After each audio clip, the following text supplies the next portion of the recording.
Have you ever felt like some of the habits you've carried for decades are quietly weighing you down now that you're in your 70s? We often hear what we should start doing as we get older: eat healthier, stay active, keep up with our medications, but rarely do we talk about what we should stop doing. Holding on to old patterns, people-pleasing tendencies, or ignoring our body signals might seem harmless, but these habits can slowly steal the peace and joy we deserve. At this stage in life, it's not about giving up or slowing down. It's about embracing the freedom that comes with letting go. Imagine what life would feel like if you released the pressure to please everyone, stopped ignoring those little aches, or finally stopped saving your happiness for someday. This video is about those quiet, powerful shifts. 8 things you can stop doing after 70 that will help you live lighter, freer, and with more meaning. You've earned the right to live life on your terms. And sometimes the bravest thing you can do is simply to let go. If you are not subscribed, subscribe and activate the notification bell so you don't miss any videos. If you like the topic of this video, please comment 1. If you don't, please comment 0 to let me know how I can improve and make better videos for you. Now, let's begin. 1. Stop pleasing everyone. For as long as many of us can remember, we've been taught to put others first. Maybe it started back in childhood, when pleasing our parents or teachers earned us praise, or as young adults, when saying yes to a boss or partner seemed like the only way forward. Over the decades, the habit of people-pleasing became second nature, a reflex as familiar as tying our shoes. We agreed to family get-togethers when we were tired, signed up for committees at church or the neighborhood association, nodded along with other people's plans even when our hearts weren't in it, all in the name of keeping the peace. Somewhere along the way, we learned to believe that being nice was a kind of superpower, a way to stay needed, respected, and included. But as the years pass, many of us begin to sense a quiet cost. The price of trying to keep everyone happy is often paid in exhaustion, anxiety, and a sense that we're living more for others than for ourselves. And now, with the wisdom of age, it's time to ask, have I been giving so much to others that I have nothing left for myself? After 70, every day becomes precious. Our time and energy feel more limited, and we notice that the obligations we used to shoulder with ease now feel heavier than ever. Yet, letting go of the need to please can seem impossible, almost like betraying the very qualities that define us: kindness, generosity, selflessness. But here's a truth that so many quietly realize later in life. People-pleasing isn't always about kindness. Sometimes, it's about fear. It might be the fear of disappointing people we love, of being left out or criticized, or of causing conflict in a family that's already been through enough. Maybe you've spent years as the one everyone depends on, organizing holiday meals, keeping in touch with distant relatives, or smoothing over old family arguments.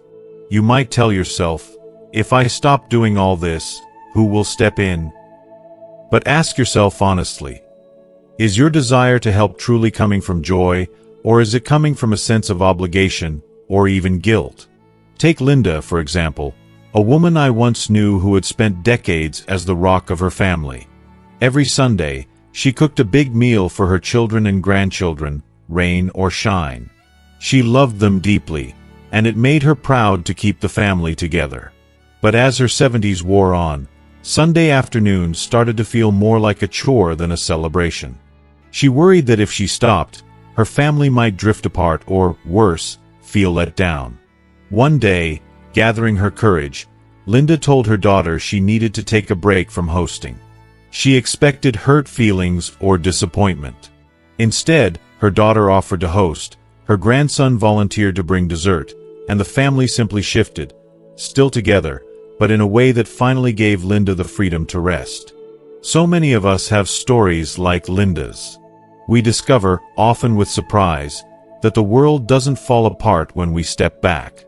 Sometimes, we give others the chance to step forward, to contribute, to care, to learn new roles. Our relationships become more balanced and real, based on mutual respect rather than silent sacrifice. Of course, it's natural to want to be there for others, especially those we love most. But there is a difference between genuine giving and people-pleasing at the expense of our well-being. People-pleasing, over time, can slowly erode our self-respect. It teaches us to put our feelings, needs, and dreams on the back burner. Not just once, but again and again, until we start to forget what we truly want. The more we say yes when we mean no, the more invisible our voice becomes. The truth is, setting boundaries isn't selfish. It's a sign of maturity and of deep respect for yourself and for others. When you begin to honor your own needs, you teach your loved ones to do the same.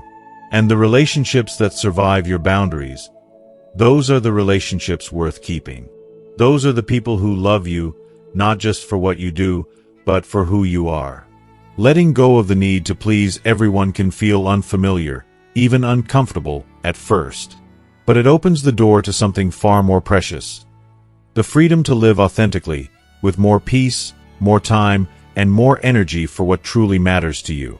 Imagine how much lighter you'll feel when you realize that you don't owe anyone your constant agreement, your endless energy, or your silence. You only owe yourself the kindness of living true to your own heart. So if you catch yourself still trying to keep everyone happy, even now, pause for a moment.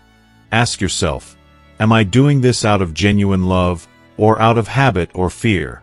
You've earned the right, at this stage in life, to choose peace over people-pleasing. And sometimes, the greatest act of love, for yourself and others, is simply to let go. 2. Stop ignoring your body's signals. If there's one thing most of us have been guilty of over the years, it's brushing off the little signals our bodies send us. Maybe it's the ache in your knee that you chalk up to just getting older, or the dizziness you tell yourself is nothing a glass of water can't fix. Sometimes it's a shortness of breath after a walk, or that strange twinge in your chest when you climb the stairs. We wave it off. We joke about wear and tear. We think, it'll go away on its own. After all, so many of us were raised with the unspoken rule that you just tough it out. That kind of toughness might have served us well when we were younger. We prided ourselves on being resilient, on not running to the doctor for every little thing. We were busy raising families, building careers, and keeping up with responsibilities. Who had time to slow down for a headache or a sore back? And for many years, that stubborn streak of independence got us through hard times. But after 70, the rules change. Our bodies aren't just getting older, they're speaking to us. And those whispers we used to ignore? Now, they matter more than ever. The truth is, every ache, every flutter, every new or unusual pain is your body's way of asking for attention. It's not trying to be a nuisance. It's trying to protect you. But sometimes, we're afraid to listen. We worry about what a symptom might mean, a scary diagnosis, another medication, or even losing some of our independence. So, we keep quiet. We tell our children, I'm fine, don't fuss. We downplay our concerns at the doctor's office, not wanting to sound like a complainer or a burden. But here's what many people discover, sometimes the hard way: ignoring those signals doesn't make them go away. It often makes things worse. The sooner we listen, the more choices and time we have to respond. The longer we put things off, the more serious those little whispers can become.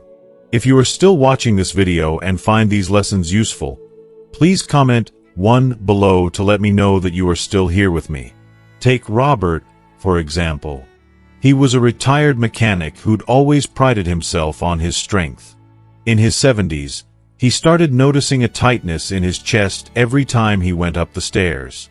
Instead of mentioning it, he just took the elevator or avoided the stairs altogether. It's probably nothing, he'd tell himself. But one day, his daughter noticed he was out of breath just from standing up out of his chair. She insisted he see a doctor. What they found was early-stage heart failure. But because they caught it early, treatment made a huge difference. Within a few months, Robert was walking the block every morning, his energy and confidence returning. Imagine if he'd kept ignoring it. The outcome could have been very different. There's a deeper reason so many of us hesitate to speak up about our symptoms. Sometimes it's pride. Sometimes it's fear. Fear of being seen as frail, of losing the life we love, or of facing a diagnosis we're not ready for. But ironically, staying silent is what puts our independence at risk. When we don't listen to our bodies, small issues can become big ones, robbing us of the time and freedom we work so hard for. So what does it look like to start listening? It doesn't mean running to the ER every time you feel off. It means honoring your body's wisdom. It means keeping regular checkups, being honest with your healthcare provider, and letting your loved ones know when something feels different. It means respecting your aches and pains as information, not inconvenience. If you feel dizzy, short of breath, unusually tired, or experience new pain, don't brush it off. Write it down, talk to someone, make a call. Listening to your body isn't a sign of weakness. It's a sign of wisdom and respect for yourself, for your loved ones, and for the life you still have to live. You've spent years taking care of everyone else. Now, it's time to give yourself the same care and attention you so willingly gave others. At this stage, your health is precious. You deserve every chance to enjoy the days ahead, walking with friends, playing with grandkids, sharing meals, traveling, laughing, and making new memories. All of that starts with one simple but powerful act: listening.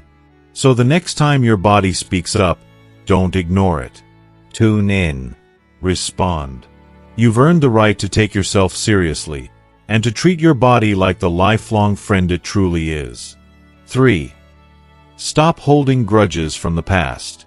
One of the heaviest burdens we carry as we get older is not always visible to those around us.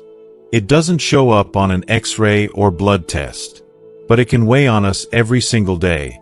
Old grudges, past hurts, and the silent pain of unforgiven wounds. Many of us know this feeling well. The sting of a harsh word that was never taken back, a betrayal by someone we loved, a falling out with a friend or sibling, or maybe even a lifetime of disappointment from a parent who never knew how to show love. These moments, whether big or small, can leave a mark that lingers for years, quietly shaping our happiness and our peace. It's easy to think that holding on to anger or resentment gives us some kind of control. Maybe we tell ourselves that as long as we stay angry, we'll never let that person hurt us again. Or maybe, deep down, we're waiting for the day when they'll finally see what they did and apologize. But the truth is, holding on to these old wounds rarely changes anything for the other person. Instead, it keeps us trapped in a story that brings pain every time we revisit it in our minds. Sometimes the person who hurt us is long gone, or no longer even remembers what happened. Meanwhile, we're the ones carrying the heavy weight, year after year. There's no denying that some wounds go deep. Maybe you've spent decades not speaking to a brother or sister over an argument that spiraled out of control, or a friend who disappeared when you needed them most. I once knew a man named Harold who had a falling out with his brother over a family inheritance. For over 30 years, they lived just a few miles apart but never spoke a word. Life went on. They both built families, watched their children grow up, celebrated birthdays and holidays, always apart. But under the surface, Harold always carried a quiet ache, a sense of something unfinished. It wasn't until he suffered a minor stroke and began his recovery that he told his daughter how much he regretted never patching things up. She made a phone call, and soon after, the two brothers met. There were tears, there was silence, and finally, there was laughter. They never got those years back, but they found something even more important: peace. As we move into our 70s and beyond, peace becomes less of a luxury and more of a necessity. It's what gives us restful nights, lightness in our hearts, and the space to enjoy the present. But holding on to grudges or old anger can silently erode all of that. Every time we replay what someone did or didn't do, we let the past rob us of the present. Sometimes, we don't even notice how much energy it takes to keep those old stories alive until we finally let them go. Letting go doesn't mean saying that what happened was okay, or that you have to be best friends with the person who hurt you. Forgiveness is not about forgetting or minimizing your pain. It's about choosing not to let that pain rule your life anymore. When you forgive, you're not letting someone off the hook. You're setting yourself free. You're permitting yourself to stop carrying a burden that was never meant to be yours forever. It can be hard to let go, especially if you never received an apology or if the hurt runs deep. Sometimes it takes many tries before you finally feel ready. And that's okay. What matters is your willingness to loosen your grip on old pain and open up to the possibility of peace. Sometimes, the person you need to forgive most is yourself, for mistakes, missed opportunities, or words you wish you'd said or left unsaid. Ask yourself, is there someone from your past whose memory still makes your heart heavy?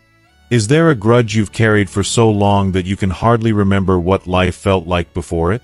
Maybe it's time, even if just quietly, to let go, not for them, but for you. Allow yourself the relief of putting down that burden. Let yourself step into this new chapter with lighter shoulders, more room for joy, and a heart that is finally ready to rest. Because in the end, the greatest gift you can give yourself in these years is peace. And that peace begins the moment you decide to stop letting old pain shape your days. Life is too precious, and this stage is too valuable, to spend it chained to the hurts of yesterday. Let go. Set yourself free. You've earned that peace. 4. Stop saying, "I'm too old to learn." There's a quiet voice that sometimes whispers to us as we get older, a subtle suggestion that learning is for the young and that the best we can do is settle into routines we already know. Maybe you've heard it yourself when someone offers to show you a new app on your phone, or when your grandchild asks if you want to join a class at the local community center. That little voice says, "I'm too old to learn. That's for them, not me." Over time, we start to believe it, thinking that the age of discovery and newness is behind us. But if you pause and listen with your heart, you'll realize that this idea isn't just false, it's deeply unfair to the years you have left. Life has always been about change, growth, and adaptation. When we were younger, learning was a necessity. We had to figure out careers, relationships, parenting, and even new technologies that seem to change every decade. And the truth is, the world has never stopped changing. Why should we? Too often, we confuse discomfort with incapacity. We forget that everyone, regardless of age, struggles at first with something new. Remember the first time you tried to ride a bike? Or cook a Thanksgiving turkey? You probably made mistakes. Maybe you fell, maybe you burned the gravy, but you tried again, and you figured it out. That willingness to be a beginner, to stumble and stretch, is what kept you growing. And it's what can keep you thriving, no matter how many birthdays you've had. Science backs this up, too. Our brains are capable of forming new connections even well into our 80s and beyond. It's called neuroplasticity, and it's proof that we are not set in stone. But like any muscle, the brain needs exercise.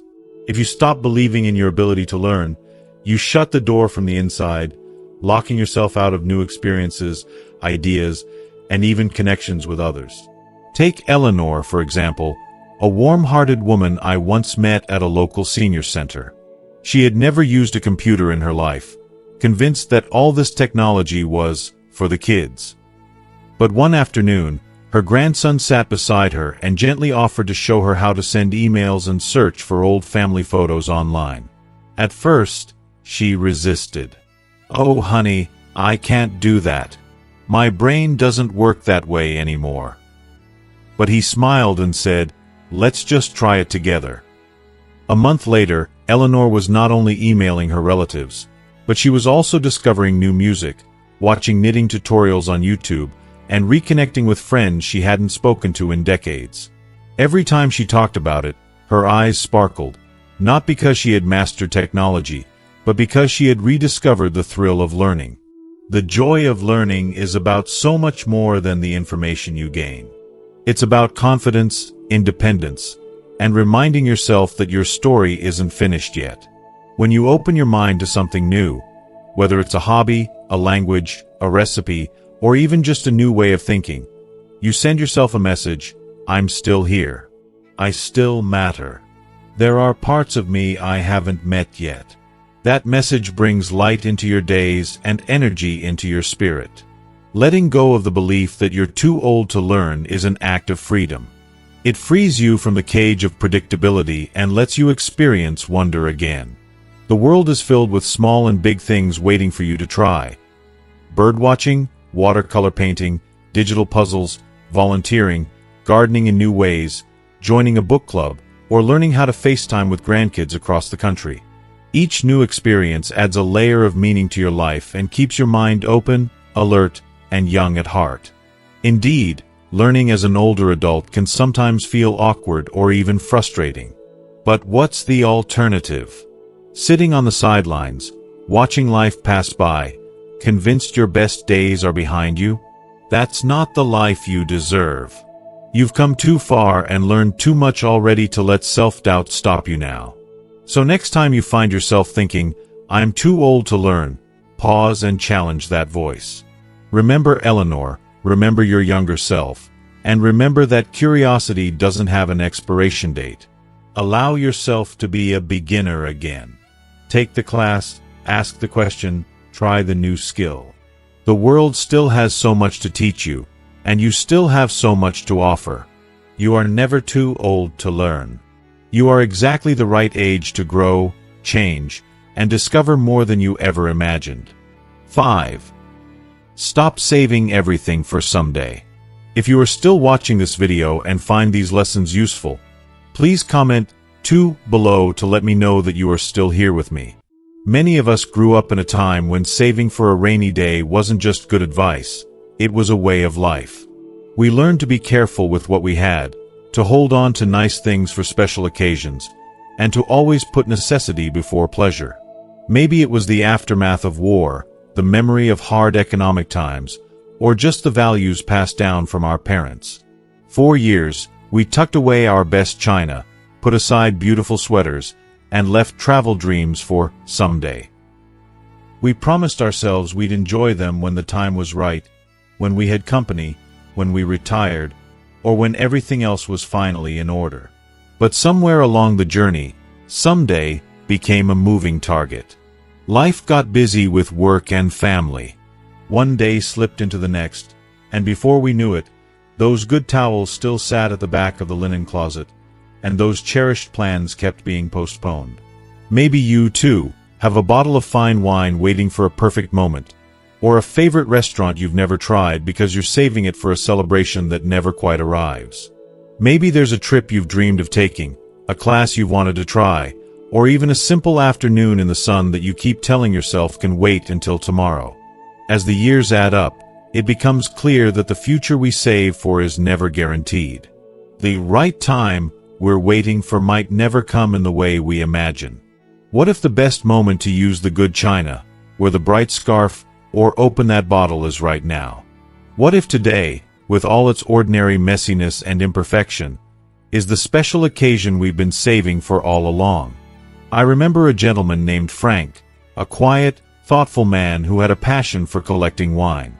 He was always talking about the incredible bottles he'd picked up over the years, but every time someone suggested opening one, he'd smile and say, "Let's wait for the right occasion."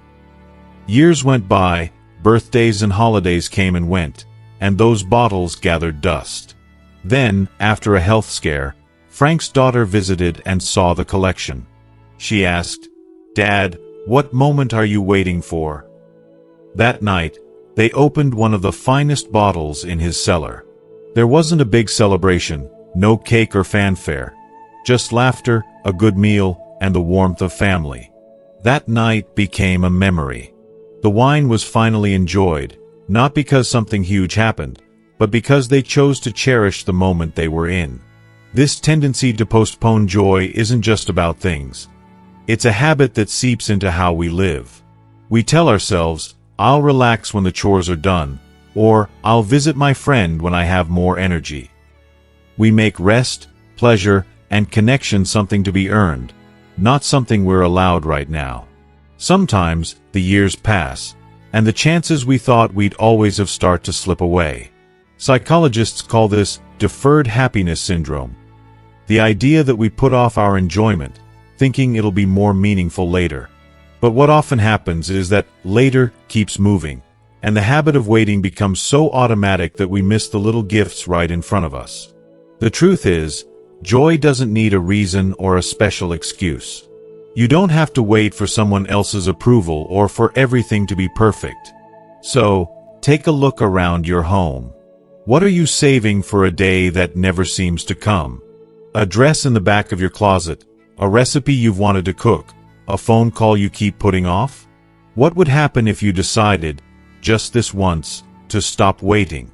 What if you permitted yourself to savor what you have now? Lighting the candles at dinner for no reason, using the good plates on a Tuesday, calling that old friend just to say hello. The joy you allow yourself today is not wasted. It's an affirmation that your life, right now, is worth celebrating. As we get older, we realize more than ever how precious time is.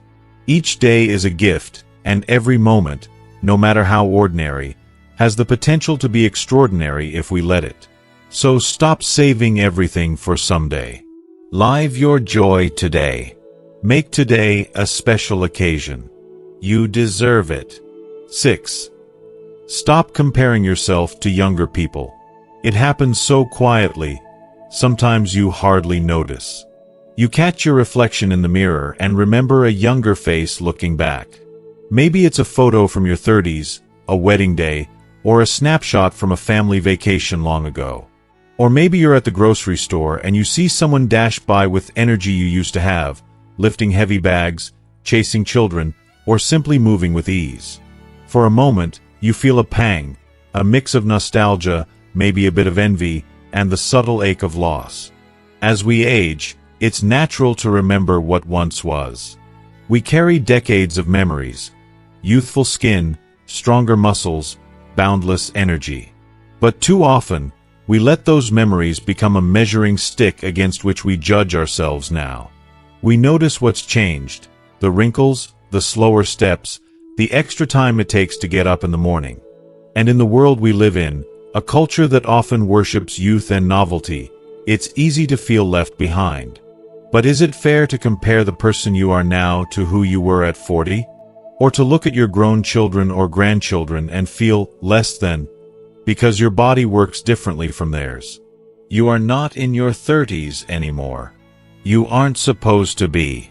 What you have now is something younger people don't have: years of experience, resilience, wisdom, and a perspective only time can give. When we compare ourselves to younger people, we forget the full picture. We see someone else's smooth skin, not their worries about the future. We notice their strength but not their self-doubt or struggles. We see our past through rose-colored glasses, forgetting that we, too, faced insecurities, heartbreaks, and sleepless nights trying to figure things out. Memory tends to soften the rough edges and spotlight the highlights, making the past seem simpler or happier than it was. Comparison is rooted in something deeper. The fear of no longer being relevant, the fear of not mattering, of being overlooked as the world moves faster and faster. But the truth is, relevance is not about how many stairs you can climb or how many miles you can run. It's about being present in your life now, sharing your stories, showing up for the people you love, and continuing to learn and grow in new ways. I remember a man named Thomas, once an athlete in his youth. For years, he avoided class reunions and gatherings, worried that old friends would only see how much his body had changed. Finally, with a gentle nudge from his family, he went to a reunion. To his surprise, he wasn't greeted with pity or sadness. Instead, his friends celebrated the man he had become, the stories he could tell, the wisdom he shared, and the courage he showed simply by being there. They saw strength, not in his muscles, but in his spirit. When you stop comparing yourself to who you once were, or to the young people around you, you make room for a new kind of self-respect. You start to see your value in the present, not just in the past. Maybe you can't run as fast as you used to, but you can offer advice from a lifetime of hard-won lessons. Maybe your hands aren't as steady, but you can hold a grandchild and share the kind of love that only grows with time. Instead of longing for the past, try honoring the version of yourself that exists right now. The one who's still showing up, still loving, still learning. Your silver hair, your laugh lines, the slower pace of your walk. These are not signs of loss but of a life well lived. The world needs your stories, your guidance, your presence. And the people who truly love you aren't keeping score. They just want you, as you are. So the next time you find yourself comparing, pause.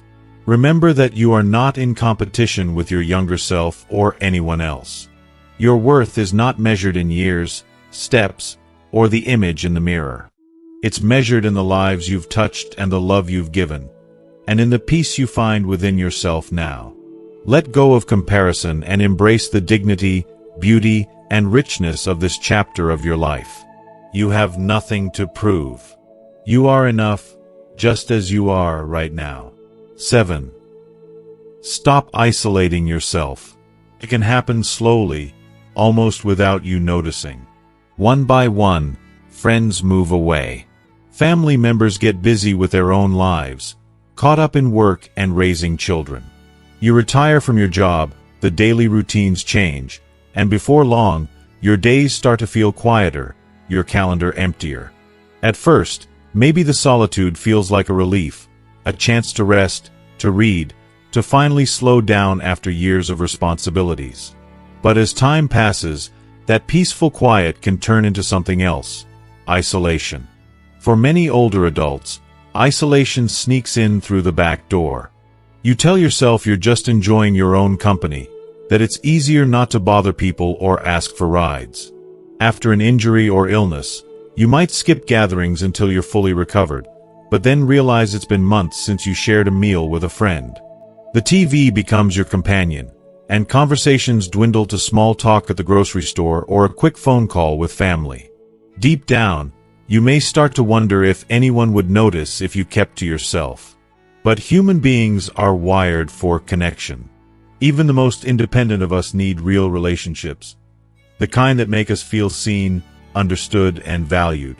After 70, social connections aren't just a luxury or a pastime, they're a lifeline. Study after study shows that meaningful relationships can help protect your memory, boost your mood, lower your risk of depression, and even add years to your life. On the flip side, isolation and loneliness have been linked to increased risk of heart disease, dementia, and other serious health problems. The tricky part is, the more isolated we become, the harder it feels to break the cycle. Maybe you worry that reaching out after so long will be awkward, or that your old friends are too busy. Maybe you're afraid of being a burden, or you've convinced yourself that no one wants to hear from you. But the truth is, connection often starts with a single small step: a phone call, an invitation, a quick hello to a neighbor. I think of Janet, a woman I met who lived alone in a small apartment after her husband passed away. She used to be the social butterfly of her building, organizing coffee mornings and holiday parties. But after a knee injury, she stopped attending get-togethers, telling herself she'd go back when she was feeling better. Weeks turned into months, and soon she found herself eating every meal alone, her world shrinking a little more with each passing day. One afternoon, a neighbor knocked and invited her to a small potluck. Janet almost declined, embarrassed by how long it had been. But something inside her said yes. That night, surrounded by laughter and stories, she remembered what it felt like to belong. From then on, she made a promise to herself: no more waiting for others to reach out first. Letting go of isolation doesn't mean you have to fill your calendar with endless activities or become the life of the party. It simply means being open to a conversation, to a visit, to a new connection. Sometimes, all it takes is chatting with someone in line at the pharmacy, joining a group at the library, or calling an old friend just to say you were thinking of them. Other times, it's about allowing yourself to accept invitations, even when you're not sure you feel up to it. Yes, life changes as we age. Friend circles shift, families move, and we may not be as mobile as we once were. But that doesn't mean we have to accept a life of solitude. The world still needs your voice, your wisdom, your laughter. There are people out there, old friends and new ones alike, who would be grateful just to hear from you. So if you find yourself spending more and more time alone, take it as a gentle nudge to reach out, even just a little. You are not meant to live in a bubble, and your story isn't finished yet. You matter, you belong, and the connections you create today may be some of the most meaningful of your entire life. Let go of isolation, and let yourself be part of the world again. You have so much to share, and people who are waiting to share it with you. 8. Stop being afraid to ask for help. If you are still watching this video and find these lessons useful, please comment 3 below to let me know that you are still here with me.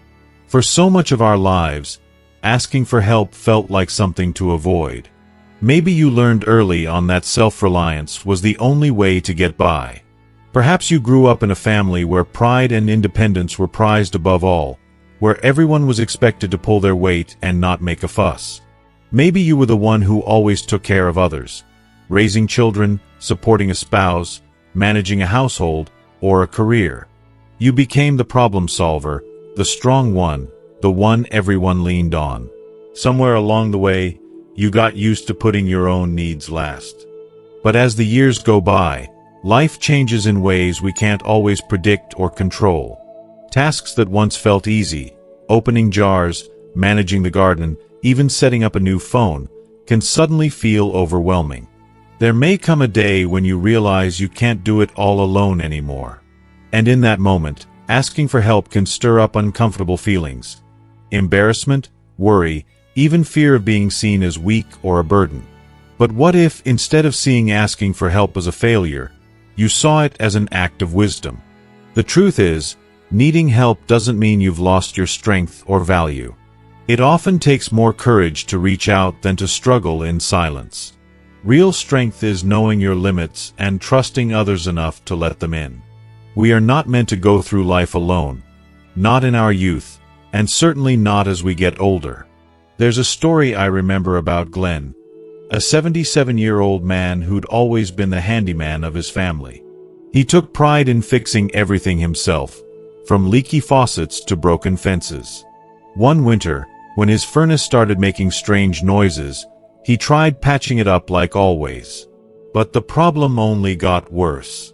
Glenn hesitated to call his son, a contractor, because he didn't want to bother him or admit he couldn't fix it himself. When his son finally visited and saw the mess, he said, "Dad, I wish you'd called me sooner. You're never a bother. You're my dad." In that moment, Glenn realized that asking for help didn't take anything away from his dignity. Instead, it brought him closer to his son, reminding them both that love is as much about receiving as it is about giving. Many older adults worry that if they ask for help, they'll be seen differently. Less capable, less independent, somehow less than they once were. But the opposite is true. Allowing someone to help you creates a connection. It gives others a chance to show up, to feel useful, to return the care and support you may have given them for years. It builds bridges between generations and deepens the bonds of friendship and family. Sometimes the hardest person to ask for help is yourself. You might dismiss your own needs, thinking, "Other people have it worse," or "I don't want to be a bother." But your needs matter just as much as anyone else's. Reaching out isn't selfish. It's an act of self-respect.